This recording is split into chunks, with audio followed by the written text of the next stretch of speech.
El sonido retumbó como una bofetada en el silencio de la mañana, un golpe seco, crudo, brutal, como si el tiempo hubiera caído al suelo junto con él. El cuerpo de Pedro se desplomó contra las baldosas heladas de la cocina con un estruendo sordo, y ese eco se metió directamente en el pecho de María. Un segundo, dos.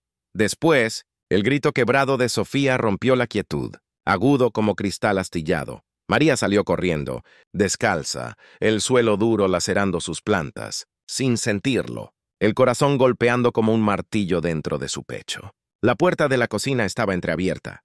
El vapor del café recién hecho empañaba el vidrio. El olor amargo y familiar del grano tostado aún flotaba en el aire.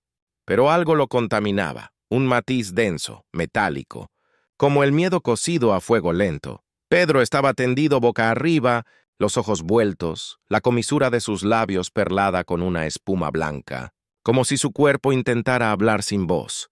Convulsionaba. Los brazos rígidos, las piernas agitadas por espasmos que no respondían a su voluntad. María cayó de rodillas, el suelo mordiendo su piel mientras tomaba la cabeza de su esposo entre sus manos. Notó el temblor, el sudor frío en su frente, la piel pálida.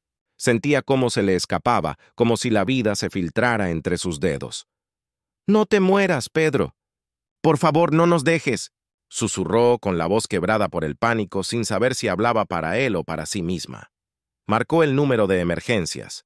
Cada número era una eternidad bajo sus dedos temblorosos. La respiración le costaba. El pitido al otro lado de la línea le sonó lejano, como si estuviera flotando en otra dimensión. Afuera las sirenas rompían la calma del barrio acercándose con urgencia. Pero para María todo estaba suspendido en cámara lenta. El aroma del café seguía ahí, imperturbable, como un cruel recordatorio de la rutina que hasta hace un instante parecía eterna. Y sin embargo, ese momento no fue el comienzo. Fue solo el clímax brutal de una historia que se había gestado en el silencio de lo cotidiano. Porque meses antes, cuando Pedro comenzó a ver borroso, cuando las luces le quemaban los ojos al conducir de noche, cuando los números del plano ya no eran tan claros, eligió ignorarlo, no por irresponsable, sino porque en su mundo el dolor no se dice, se aguanta. Y nadie le había enseñado que a veces el cuerpo habla antes que el alma. La verdadera tragedia había comenzado mucho antes del suelo frío. ¿Qué fue exactamente lo que Pedro no quiso ver? La negación rara vez grita, susurra, se esconde en los rincones del hábito y se disfraza de necesidad. Pedro, sin saberlo, había comenzado a vivir en piloto automático. Lo que antes era una rutina eficiente, ahora se había transformado en un juego peligroso de compensaciones invisibles. Empezó a memorizar los planos la noche anterior, estudiando cada trazo como un actor, repasando su libreto antes de salir al escenario. En la obra pedía a los trabajadores que confirmaran las medidas en voz alta, fingiendo duda, cuando en realidad ya no podía leer con claridad los números en el papel, subió el brillo de su celular hasta que parecía un faro en plena noche. Se sentaba tan cerca del televisor que la luz azul dibujaba sombras en su rostro. Y cuando María lo observaba entrecerrar los ojos, con esa preocupación que solo nace del amor cotidiano, él desviaba la mirada. «Es el polvo de la obra», decía encogiéndose de hombros, como si eso bastara para apagar la alarma que comenzaba a sonar, suave pero constante, dentro de casa. Pero el problema no se detenía en la vista. Una noche, mientras intentaba dormir, sintió un cosquilleo en los pies, como si caminara sobre nubes húmedas. Al principio fue molesto, después inquietante. Días más tarde la sensación evolucionó en algo desconcertante. Sus pies ya no le pertenecían. Eran ajenos, remotos, como si estuvieran sumergidos en agua helada, incluso cuando no lo estaban. Pedro comenzó a vagar por la casa en las madrugadas, arrastrando los pies, buscando en el piso la respuesta que su cuerpo no le daba. Se masajeaba con fuerza, se rociaba con agua caliente, golpeaba suavemente las plantas para despertarlas, pero la sensación persistía, o más bien, la falta de ella. Una mañana, en plena obra, el destino le dio un golpe silencioso. Sintió algo extraño en la pisada, una incomodidad vaga, como si la suela estuviera floja. No le prestó atención. Continuó gritando órdenes, midiendo estructuras, hablando con los ingenieros. Horas después, uno de los albañiles lo miró con extrañeza.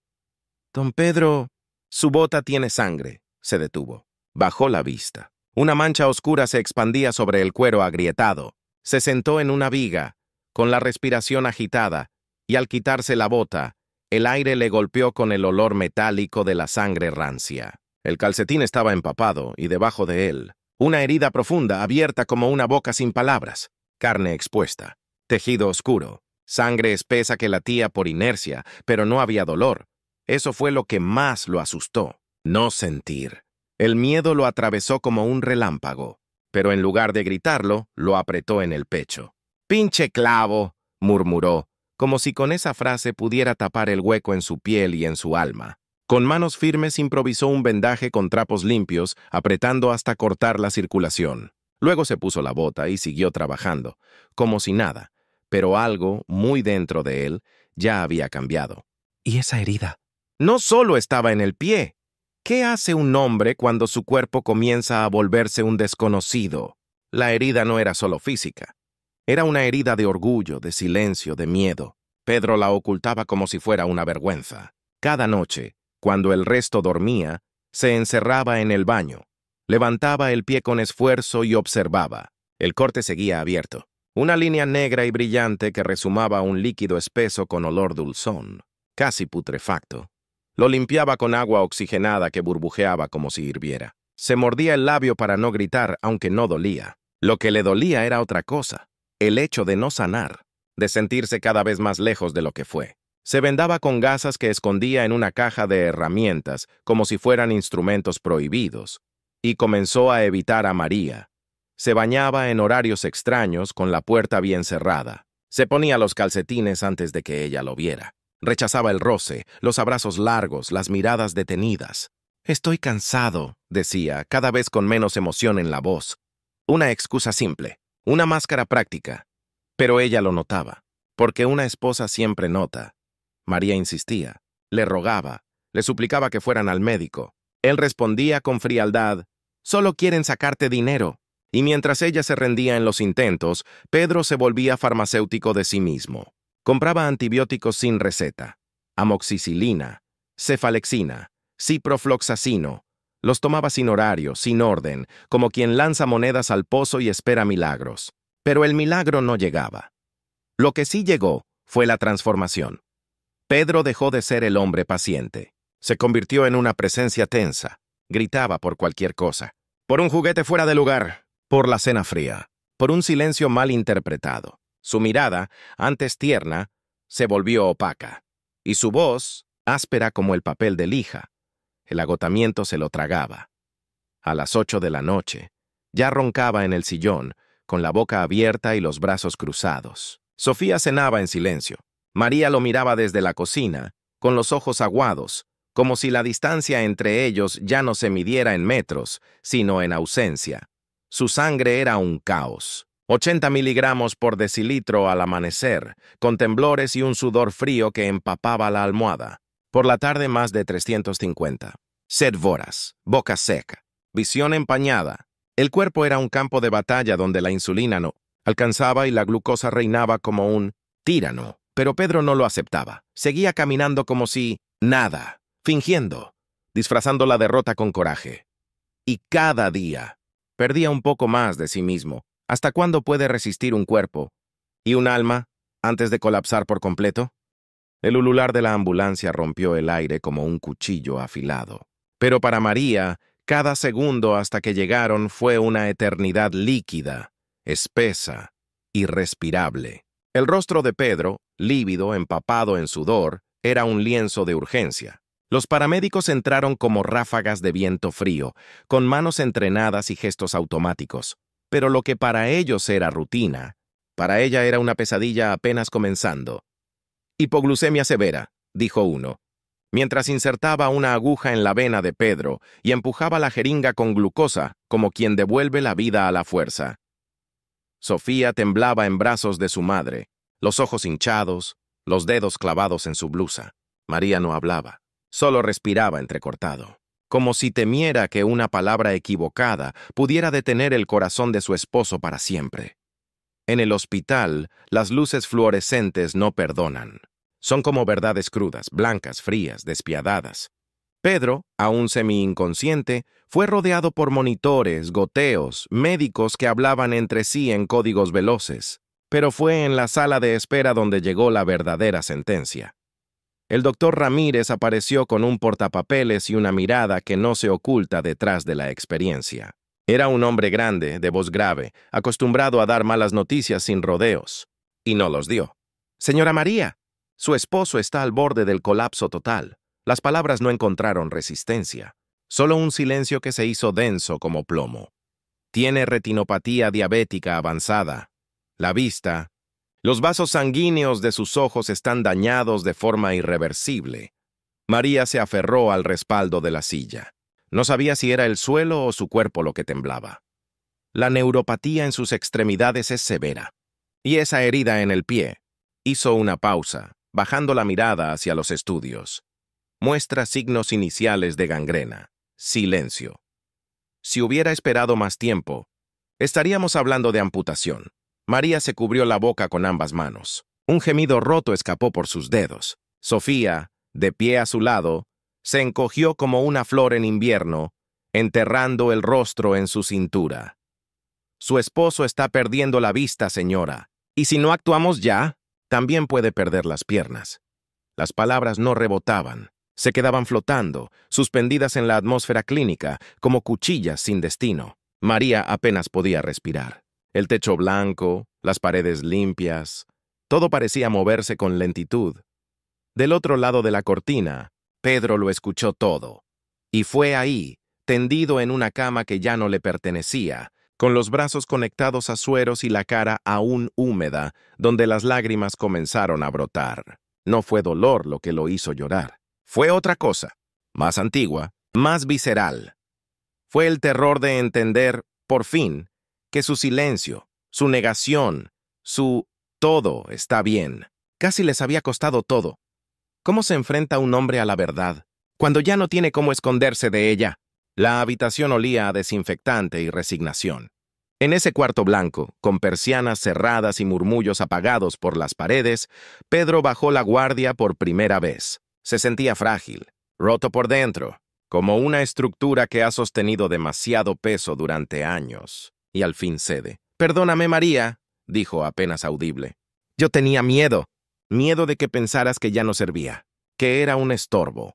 Las palabras le salieron con esfuerzo, como si cada sílaba tuviera que atravesar un muro de años sin hablar lo que realmente dolía. María no respondió de inmediato. Caminó hacia él, lo miró con los ojos inundados y lo abrazó fuerte, como si intentara sostener los pedazos rotos de aquel hombre que amaba. «¿Por qué no me dijiste?», preguntó una y otra vez en un murmullo que oscilaba entre el reproche y el alivio. Lágrimas caían sobre la sábana blanca. Sofía, desde la puerta, los observaba en silencio. Sus 8 años no entendían del todo el lenguaje médico, pero sí reconocían algo mucho más universal: el miedo de perder a quien más se ama. El tratamiento comenzó con fuerza, como una guerra declarada contra años de descuido. Antibióticos intravenosos para frenar la infección. Láser en los ojos, intentando salvar lo poco que quedaba. Insulina. Esa palabra que Pedro había evitado por tanto tiempo, ahora se convertía en su nueva normalidad. Pinchazos diarios, controles de glucosa, dietas estrictas, reaprendizaje de la vida. Y con cada paso, Pedro sentía que se alejaba un poco más de quien había sido. Los días se convirtieron en una rutina hospitalaria, madrugadas sin sueño, exámenes sin fin. Cada médico encontraba una nueva grieta. Riñones que solo funcionaban al 60%. Principios de falla cardíaca. Colesterol disparado. Su cuerpo, ese que siempre creyó indestructible, le mostraba facturas no pagadas. María transformó su vida en torno al cuidado. Pidió licencia en su trabajo. Se convirtió en enfermera, cocinera, acompañante. Sofía, pequeña aún, comenzó a llegar sola del colegio, con una mochilita que parecía más pesada que antes. ¿Y las cuentas médicas? Caían como hojas secas, 20,000 pesos aquí, 30,000 allá. un ahogo de papel y ceros. Pedro miraba desde la cama, día tras día, viendo cómo su mundo se encogía, cómo su orgullo, ese que tanto protegió, se había transformado en el verdugo de su familia. Su silencio les costaba todo, y por primera vez comprendió que ser fuerte no es callar. ¿Podrá Pedro reconstruir lo que dejó caer? ¿O ya es demasiado tarde? La noche anterior al alta, la habitación estaba envuelta en una penumbra tranquila. El monitor cardíaco marcaba un pulso constante. Afuera la ciudad dormía. ¡Pedro, no! En la pantalla de su celular, el brillo tenue iluminaba su rostro marcado por el cansancio. Y por algo nuevo, una chispa de hambre. No de comida, de respuestas. María roncaba suavemente en el sillón improvisado junto a su cama, enroscada en una manta azul celeste. Sofía ya se había ido a casa con su tía. Pedro deslizó el dedo por la pantalla. Videos, foros, charlas, testimonios de otros como él. Hombres de botas gastadas y manos fuertes que habían llegado al límite y habían regresado. Le temblaban los dedos, pero no por la hipoglucemia. Era ansiedad. Era necesidad de no volver a caer. Y entonces apareció ese video, un médico mexicano, directo, apasionado, sin rodeos. Hablaba frente a una audiencia sobre lo que casi ningún doctor menciona. El verdadero poder de un cambio integral. No solo dieta, no solo ejercicio, un sistema completo. Relojes biológicos, crononutrición, descanso profundo, entrenamiento de resistencia. Estrategias reales, estructuradas con ciencia y con humanidad. Pedro no parpadeó. Sintió que alguien, por fin, le estaba hablando en un idioma que entendía, el de la urgencia. Al salir del hospital, ya no era el mismo. No era un hombre curado. Era un hombre despierto. Y eso era aún más poderoso. Empezó temprano. No para trabajar, para caminar. A las 5 en punto, el barrio aún bostezaba, y Pedro ya estaba de pie, apoyándose en María, recorriendo los primeros 100 metros, cojeando, sintiéndose torpe, vulnerable, pero avanzando. Luego fueron 200. Luego la vuelta entera a la manzana. Y un día, sin darse cuenta, estaba caminando solo. La cocina, que antes olía a aceite y manteca, se transformó en laboratorio. El sartén aprendió a cocinar sin grasa. Las manos de María reinventaron cada receta. Tortillas de nopal reemplazaron a las de harina. El azúcar desapareció, pero la jamaica fría sin endulzantes se volvió su nueva adicción. El queso derretido se dio lugar al panela fresco. Cada bocado era una declaración: quiero vivir. Pedro comenzó a registrar todo en una libreta. Pesaba, medía, anotaba. No por obsesión, por respeto. A sí mismo, a su familia, a la segunda oportunidad que no todos reciben.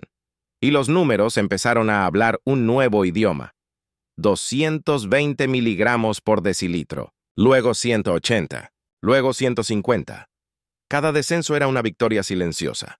Nadie aplaudía. No había medallas. Pero Pedro lo sabía. Cada día era un paso lejos del abismo. ¿Pero sería eso suficiente para reconstruir lo perdido? 6 meses después, la cocina volvió a llenarse de aroma a café, pero no era el mismo. Era un café sin azúcar, con un toque de canela, suave, honesto, transformado. Pedro lo preparaba en silencio, mientras Sofía desayunaba avena con fresas, garabateando números en su cuaderno de tareas. María, junto a la estufa, armaba los almuerzos que ahora él llevaba a la obra. Pollo al vapor, ensaladas de lenteja, frutas frescas.